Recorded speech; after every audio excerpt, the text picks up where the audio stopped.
Hello everyone, hope you're doing well. Today in War Thunder, it's time to have a look at a developer Q&A which has come out today from the War Thunder producer Vyacheslav Bulanikov, or as he's known to at least our community, BVVD. Sometimes he appears on streams, generally the kind of pre-update streams, and he's able to talk about either the new mechanics or the new vehicles that come into game, and he's obviously heavily involved in the developer process. So seeing these Q&As is always welcome. It's always nice to get more, more answers from the Gaijin development team, and this one is a very much long one. There's a lot of very lengthy replies here, which definitely clarify a lot of points that have come up from Gaijin, and I'm happy for that. It's great, even though some of these answers I personally disagree with, and I'm sure many community members are going to disagree with some of them. I still think it is good for one side to clarify their positions so we know where they stand, and then we can try and work off of them. So what I'm going to do is split this set of videos into three. This video is going to go over the armored vehicles parts, so the ground forces stuff. Then I'm going to do a video looking at the aircraft and the aircraft and also the helicopters stuff, and then of course the naval as the third. I might actually make it so helicopters and naval get their own video, but you know, you'll find out from the title of the video. Anyway, so it's going to be at least in three parts, and you'll be able to pick and choose what you want to listen to depending on what part of the game that you play. So let's get started with the armored vehicles part. The first question is of course about the removal of the German vehicles. So it is, currently the community has an active discussion regarding the mouse. Many players are upset that this tank will disappear from the regular tech tree. A lot of questions about the possibility of obtaining it after the release of update 1.91, because the information which we published in the dev blog was that the vehicles which will be withdrawn and will become event vehicles. Can you tell us a bit more about it? So that question is horribly worded, but I think you get the idea. It's basically talking about when these vehicles are removed, especially the mouse, what happens to them after. You know, are we going to get certain events? Are we going to get different things? So this is the answer. So, now we are closely following the discussion, and we can clarify our position in detail. First is the fate of the paper or project vehicles. Such vehicles and self-propelled anti-aircraft guns, the Tiger 105, Panther 2, Panzer 341, which is colloquially known as the Quellion, will be hidden from the regular research tree and will remain on the accounts of any players who already have it. Players who have already started the research of these vehicles will be able to research it to the end and then purchase in the regular way with Silver Lions. We don't plan to return these vehicles to the game in any form, as it contradicts the very reason for their withdrawal from the game. So you do have a last chance to get these in the conventional way. Just begin researching the vehicles before the next major update, which is planned to be released at the beginning of the autumn. So we're talking about probably early September at this point, late August, early September. They did say you have at least 2 weeks from the post that they made on these vehicles, so we're going to be fast approaching that time. So if you haven't started researching them yet, maybe worth getting on that, especially with Operation Heat coming to an end. So the fact is, they are taking them out of the game, and the way that this is worded, it's kind of odd how they'd say, you know, last chance to get it in the conventional way. Hopefully this means that there won't be any unconventional ways of getting these vehicles, because then that literally goes against the ideas that you're espousing here. So if that's the case, then all of this is completely worthless, because you are fine with them being in the game if you are going to add them in unconventional ways. Now, as it says here, hopefully that's not the case, but they are definitely setting it up, so if they do bring them back in an unconventional way, you know, they have themselves covered. In addition to the tanks that have already been announced, in order to replace the ones that are being withdrawn in the future, others will be added to fill the gaps in the BR at this range. This is why a lot of people, at least that I've talked to, are worried about the Panther 2 being removed, because there is no vehicle vehicle that we've actually seen, which is being added into the game, which could fill the 6.7 role. We're getting an M48 at 7.7, so that deals with the 7.7 mouse. You're pretty much getting a replacement. Then you've got the Oswin 2, of course, which there have been discussions and debates around when it comes to which way its gun should be. I found more sources saying that it was using the 37 Flax Willings 44s, which are the same ones that you see on the Coelian, which would have been mounted in a horizontal fashion instead of a vertical one.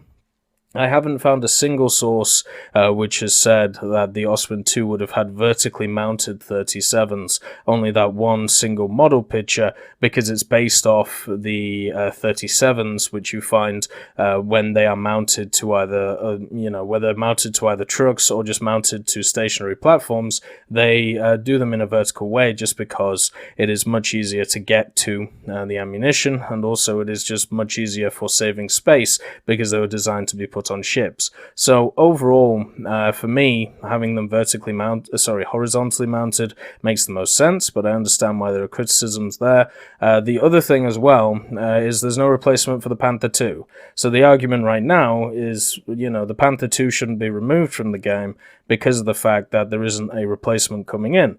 And I would have to agree with that if we want to go down that argument. I would rather see a 6.7 vehicle brought in the form of either the SP1C, which, I've talked about before. I actually did a video talking about what vehicles they could bring in to replace the vehicles that they were taking out. This was maybe about a year ago or so. And I talked about the SP1C, the Leopard prototypes, all of these things, because they made a bunch of different Leopard prototypes with 90mm, which would fit the 6.7 area, and then 7.0, 7.3, you could easily put in some of the 105mm German prototypes as well. You could just balance them through ammunition like they do with a lot of other vehicles already. So the fact that there isn't a replacement coming in for the Panther 2 is worrying, and it would be nice to see, but it's nice to see some clarification that eventually they'll come. The only question is when. Secondly, the mouse. The reason for the withdrawal from the main research tree is a bit different.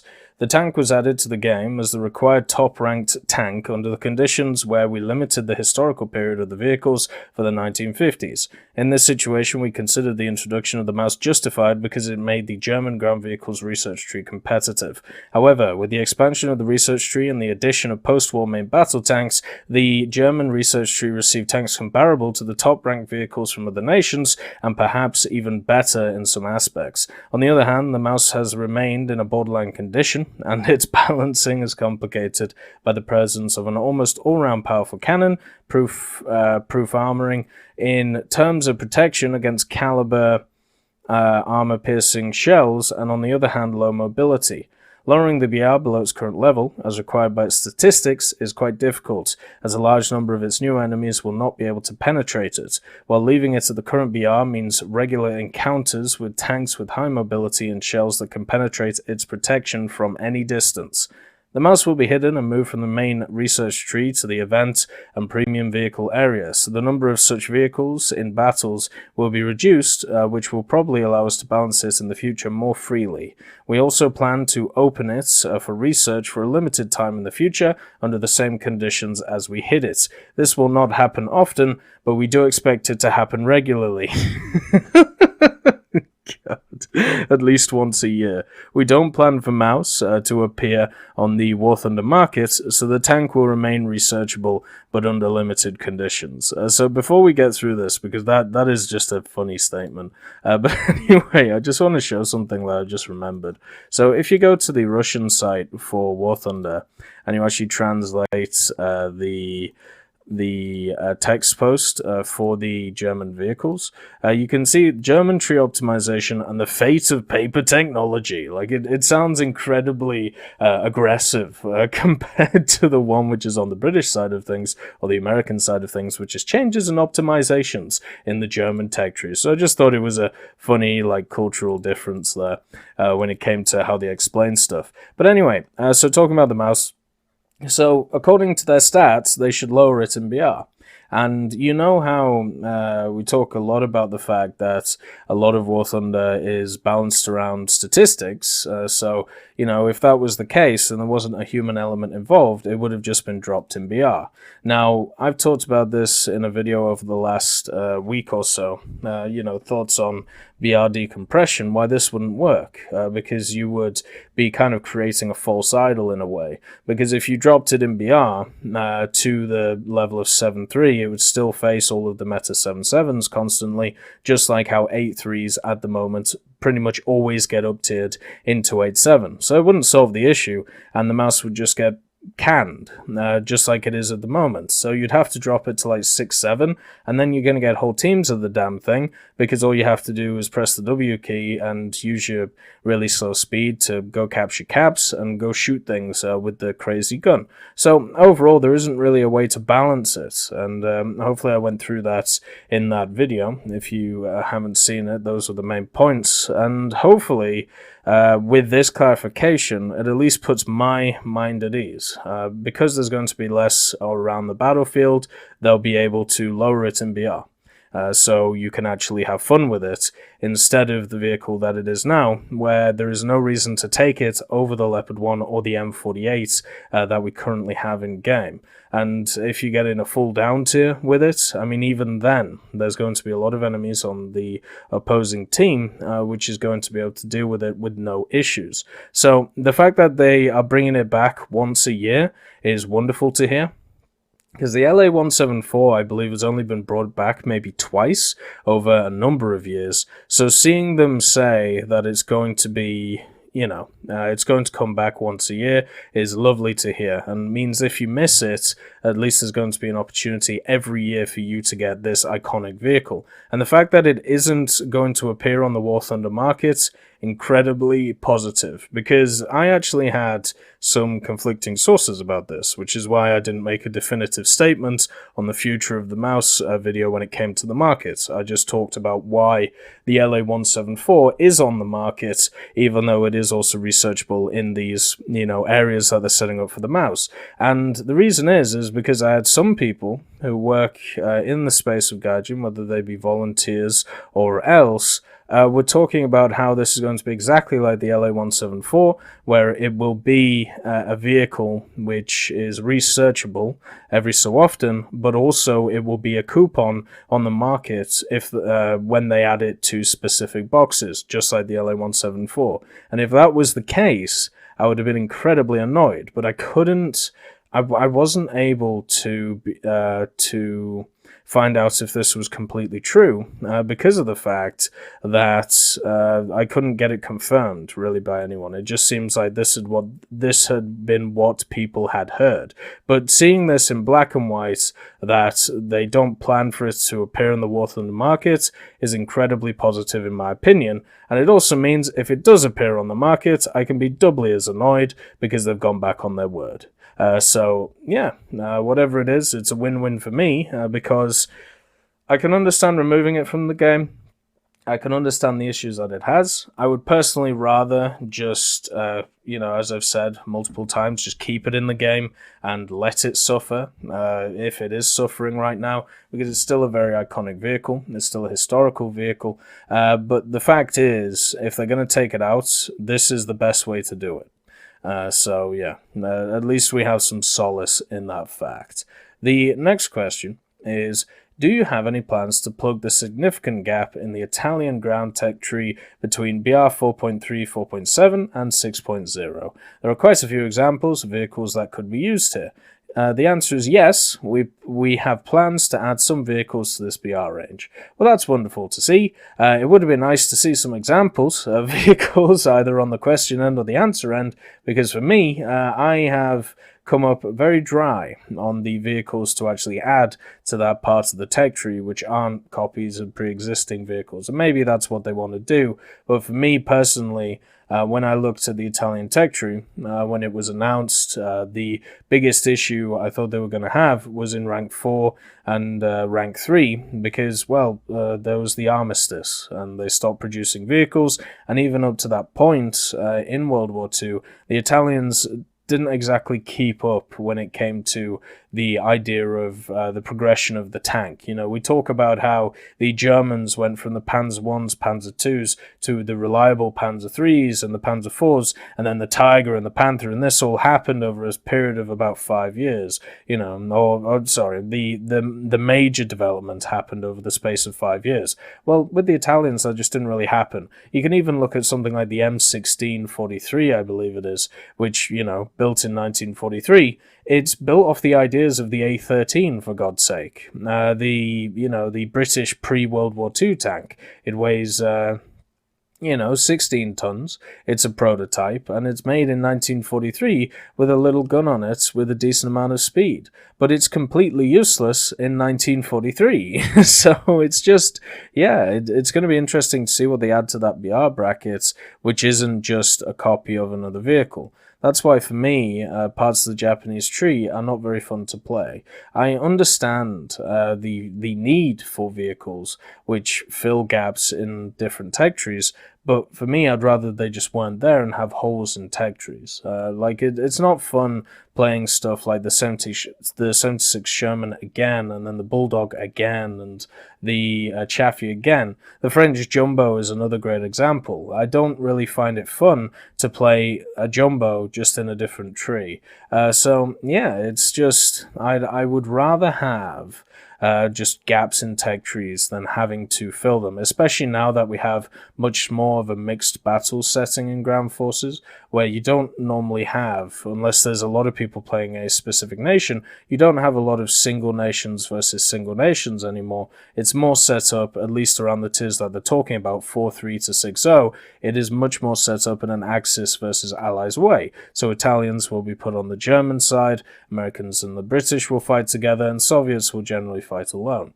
The next question is, some months after the introduction of Rank 7 now, compression at BR10.0 is extremely high to the point where many are becoming extremely frustrated with the situation. While some tanks at 9.0 and 9.7 are okay, others suffer significantly. Is there any reason why even a BR10.3 or 10.7 cannot be created? And the answer is, the main reason for this is that we don't consider decompression, increasing the spread of vehicles by rank, to be a positive phenomenon.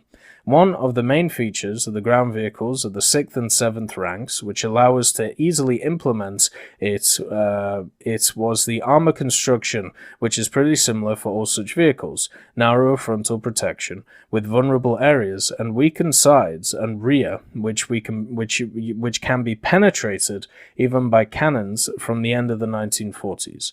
It was this that allowed the admission of the vehicles of different production years in one battle.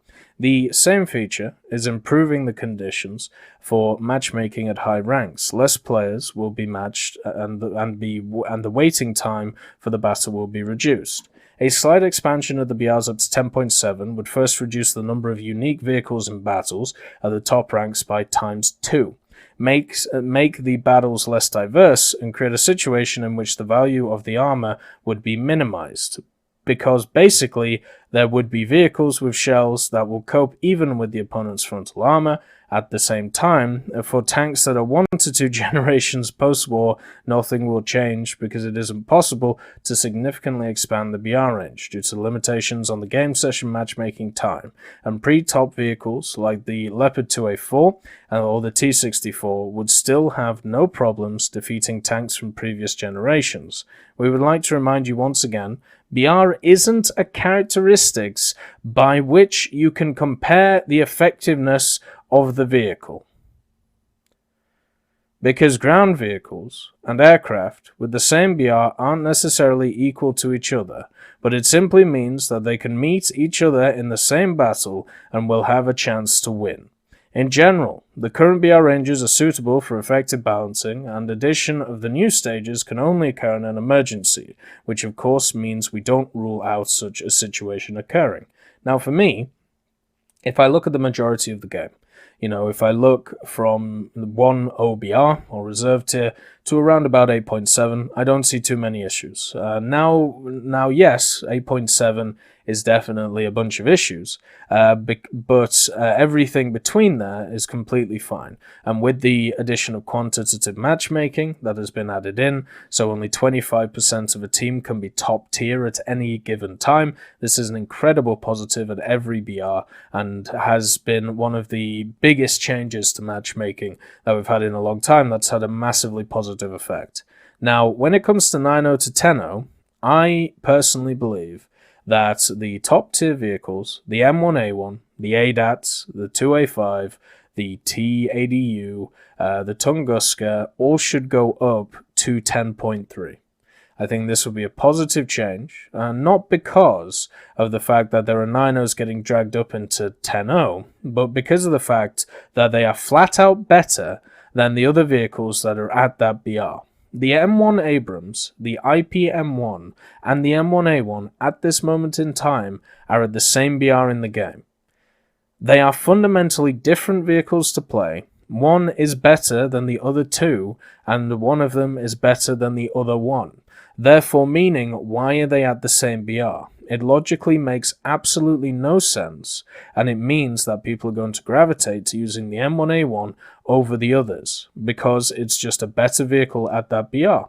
And the fact is, at top tier, people are incredibly competitive. People want to win, which is why what happens when stuff like the 2A5 gets added to the game, you get a bunch of people from every nation flocking to the German tree to play the 2A5, giving it insane win rates. And then when the ADATs is added, then you get a bunch of people moving to the American tree again to play the ADATs, because it does every job on the battlefield incredibly effectively. Shoots down helicopters, shoots down planes, kills tanks, deals with armored targets very, very easily, whether it's with the ATGM or whether it is with more lightly armored vehicles with its gun. Overall, it's an incredible vehicle which is terrorizing everything. The main reason why the Americans are doing so well right now is because of the ADATs. It hard counters the majority of machines that you find at its BR, which is why I think adding it was a little bit crazy, because other nations just don't have an equivalent to something like the ADATs, whereas at least with the Tunguska, there was equivalence. But anyway, so that's my thoughts on the matter. I believe those top-tier vehicles should go up to 10.3. Now, would this mean that there would be less diversity at 10.3? Yes, of course there would be. But right now, instead, what we're seeing is hardly any diversity anyway, or forced diversity of vehicles, where you are forced to play worse vehicles against their, top vehicles. After playing a lot of vehicles around 8.0 and 8.3, which are nowhere near as good as the premium 8.7 vehicles, all I can say is like the what is it? Is it not the T54E1, but the one which is in the tech tree? I can't remember its exact name. It might actually be the T54E1, thinking about it. I'm just going to make sure to, that I'm not screwing up. Because, yep, I am screwing up. So, you know which one I mean. The one that's in the tech tree. The one which is an 8.0, it doesn't have a stabilizer. It does have APFSDS though, which is nice, but it gets absolutely canned by the 8.7s, and it's at 8.0, right? Now this feels horrible to play, right? Because you don't get the quantitative matchmaking, and they have stabilizers, they have guns that go through you. The only way that you win in a vehicle like that at 8.0 is if you get down-tiered, which never happens because everyone's playing 8.7, and also you play incredibly defensively and wait for them to run into you, and you kill them as they come along, which is also incredibly effective, unless you're facing T55AMs, which bounce your shells, and then they just look at you and you die. So you have a situation here where if I was told that I can't get away from the BR of 8.7 with that vehicles because it would reduce the variations or the variability of vehicles that I'm going to face, I would just tell you to shove off, because I'm not in a position in that vehicle to be able to match up against those 8.7s. And that's exactly what you're saying right now to 9.0s and 9.3s. The Rakuten Jagdpanzer 2 Hot is at 9.3, remember. This is a vehicle that doesn't match well at all against some of its other vehicles. The Chieftain Mk10. The main point of the Chieftain Mk10 is that it has Stillbrew armor on its turrets. Doesn't make jacksy if it gets full up to it every time, which is pretty much what happens every time. So what you have is a horrible situation for these vehicles, and you're just saying that it's okay that they're in this horrible position because they reduce, because them being there increases variety that players can face. Yeah, you're right, but at the end of the day, if there are vehicles out there which are better than mine, I'm not gonna play the vehicles that I'm playing unless I'm a masochist, which I would definitely say I kind of am in a way, because I'm trying to spade all of these 8.0 and 8.3 vehicles to try and get a grasp on how they actually deal with the 8.7s, which everyone else is playing. And the same thing goes for the stuff like the Chieftain Mk10. So overall, I get the point. You want to see more vehicles. You want to see more vehicles represented at the top tier of the game. But that just ain't going to happen. People are going to gold or research into the top vehicles, and they're going to play them. Because you know what I'm doing right now? As a player who has played for a very long time in War Thunder, I'm researching all rank 7 vehicles at a BR. So right now, I just need to get the Leopard 2A5, and then I create a whole lineup around it. So I don't just have one single tank at top tier, I have a whole lineup around it, around 10.0, and it's going to crush 9.0s and 9.3s. It's as simple as that. Because you're putting up worse vehicles against those top, the top equivalents. It's also nice that you do say that you have put artificial weak spots on these vehicles. The fact is, as you can see, narrow frontal protections with vulnerable areas and weakened sides and rear, which can be penetrated even by cannons from the end of the 40s. Yeah, you're right. Also, as we've talked about before, this is these vehicles at top tier right now are all classified. Gaijin themselves have even said that they are making the best logical guesses or guesstimates that they can for these top tier vehicles. And what they've decided is artificial weak spots is the way to go to make sure that everything can pet everything. So when it comes to the M1A1 having no turret ring, or the Leopard 2A5 having no turret ring, or the Challenger having one of the largest weak spots in the damn game when it comes to its lower glacis, or when it comes to the Type 90 and its cannon breach, all of these are put in to try and balance these against lower tier vehicles. But it just ain't going to work, because what you've done is you've given the top tier vehicles the best armor at range, the best rangefinders, and also the best rounds. So you've just created a situation where those top tier vehicles, they can pen machines, which when you don't have to aim for these vulnerable areas, but those machines have to aim for the vulnerable areas back. So you've just created a scenario where one side is just better than the other, and you're okay with that. And it is how it is. I don't know how else to put it. I think the explanation given here is not good. It is not a good explanation for why you are doing it.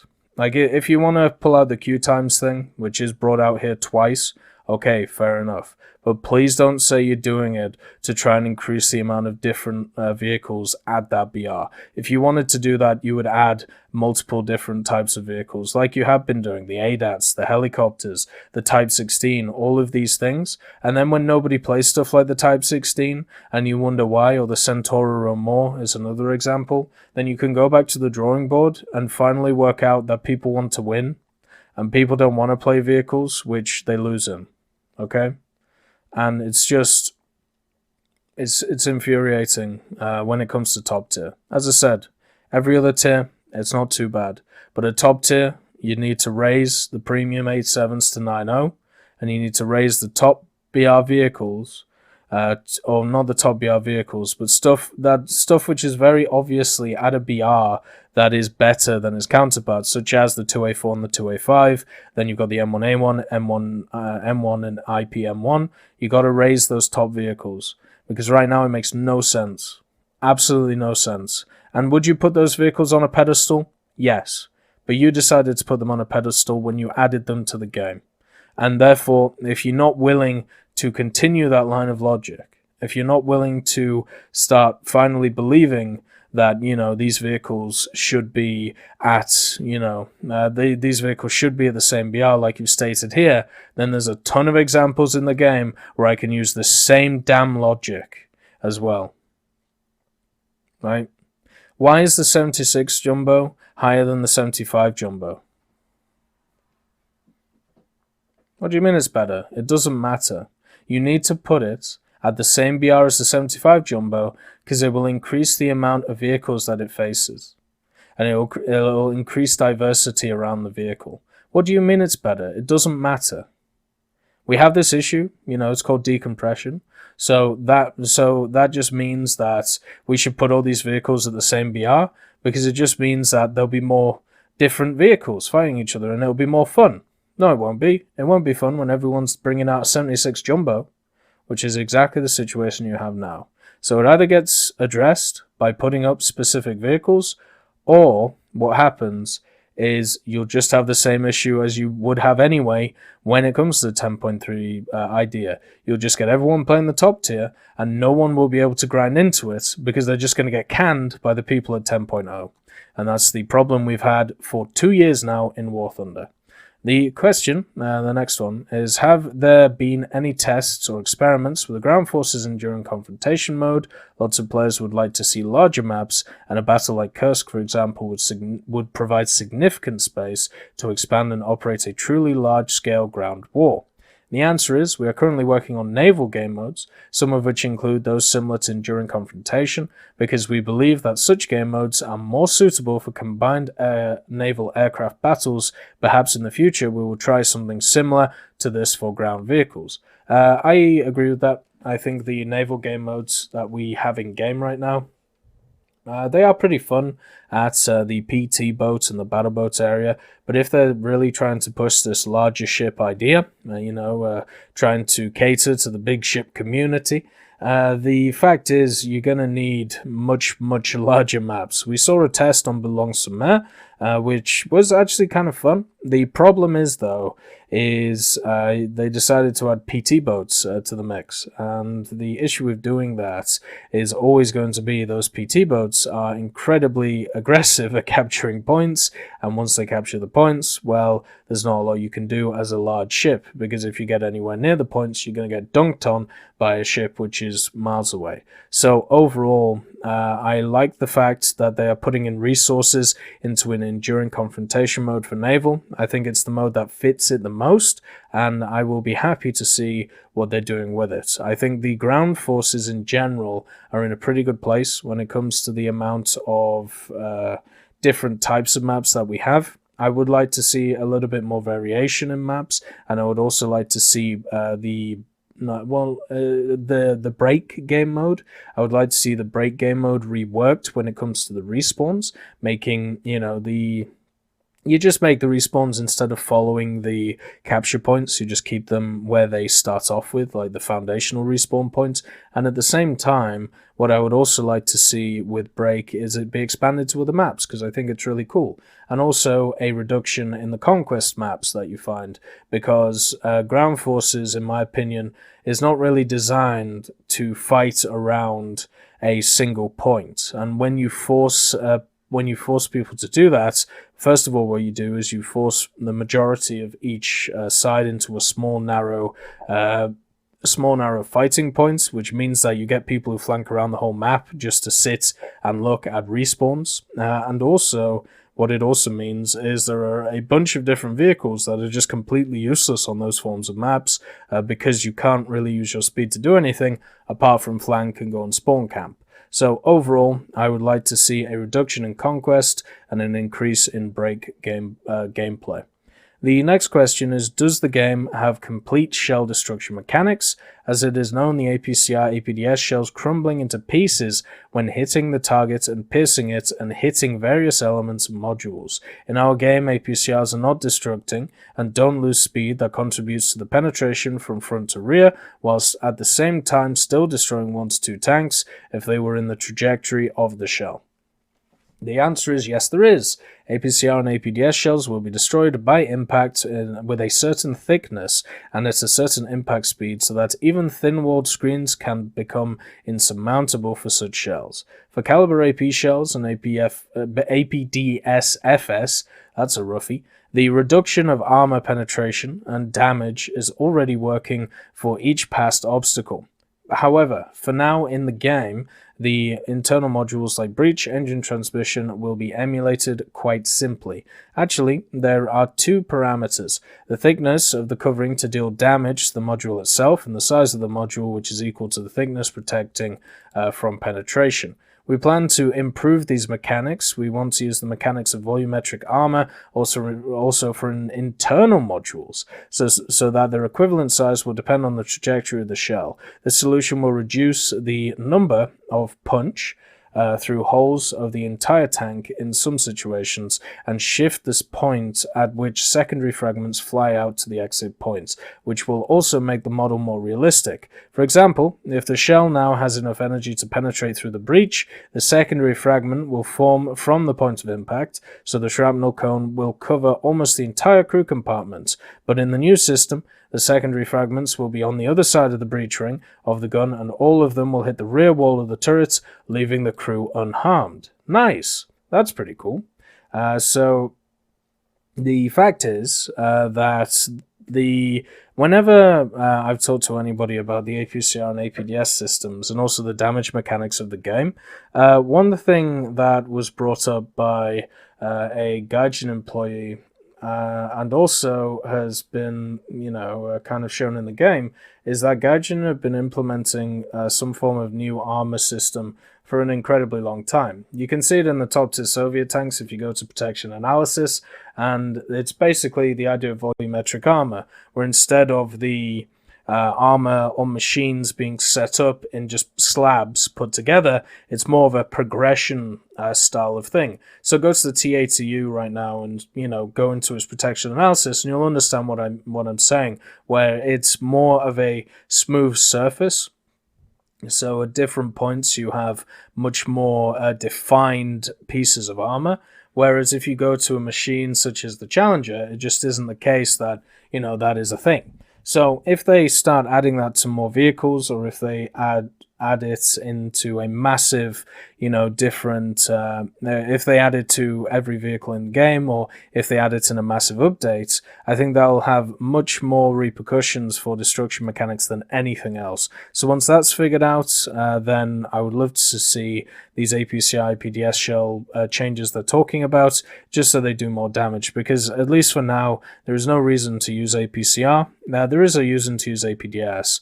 It's mainly down to, the penetration that it has, but APCR is, unless you're forced to use it, I don't think it's ever worth taking.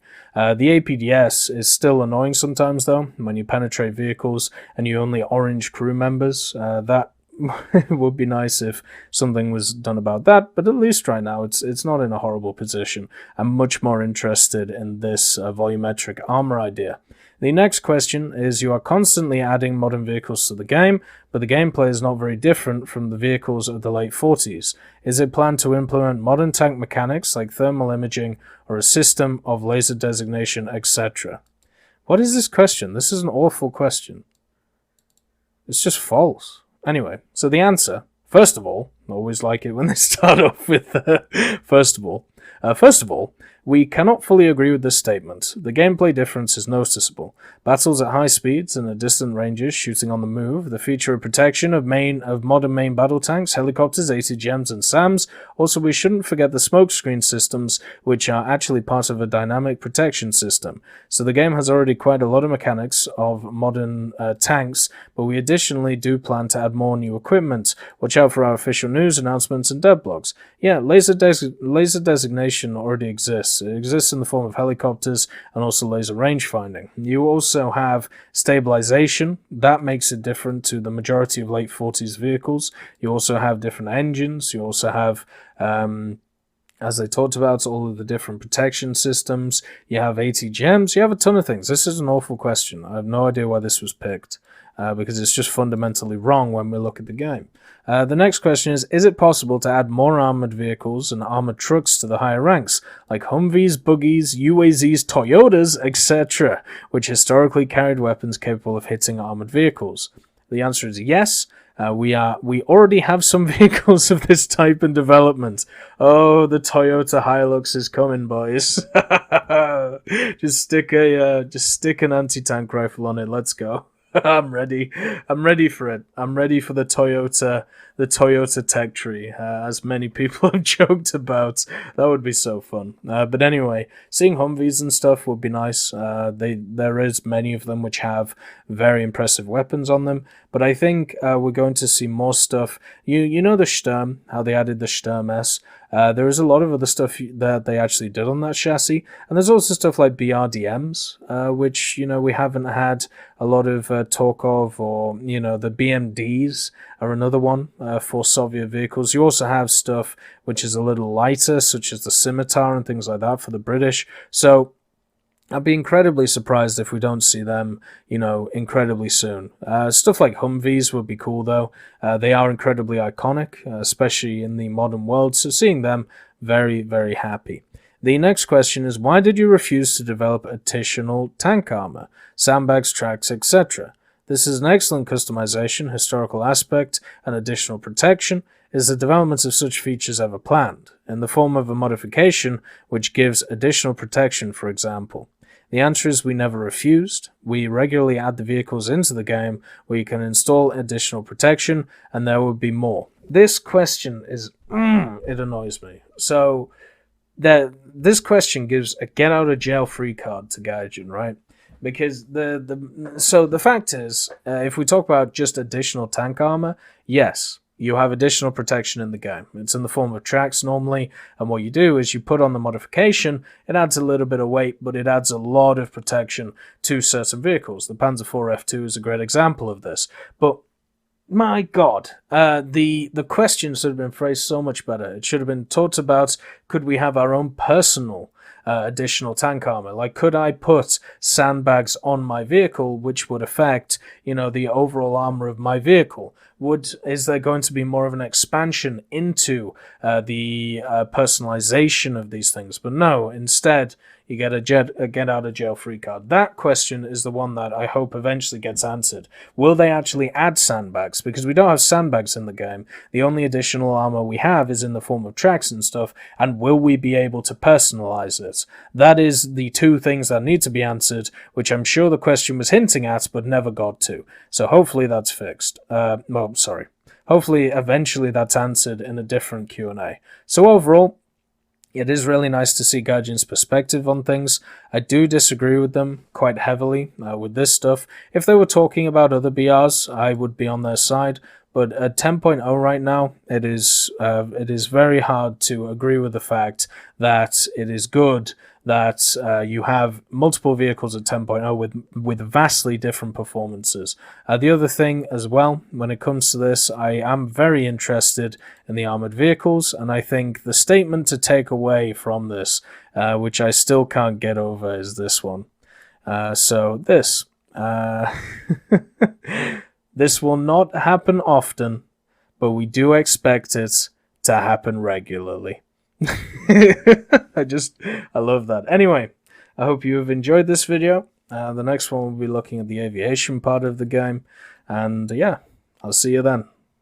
I'd just like to thank Ambrosius McClellan, B. Young, Blackie, Daniel Stanton, John Ryman, Joseph Anders, Martinez, Mopar 1969, Moxie, Super Cacti, Uyans Terry, and Eel of Goats, and of course Seductive Trash Can for supporting the channel.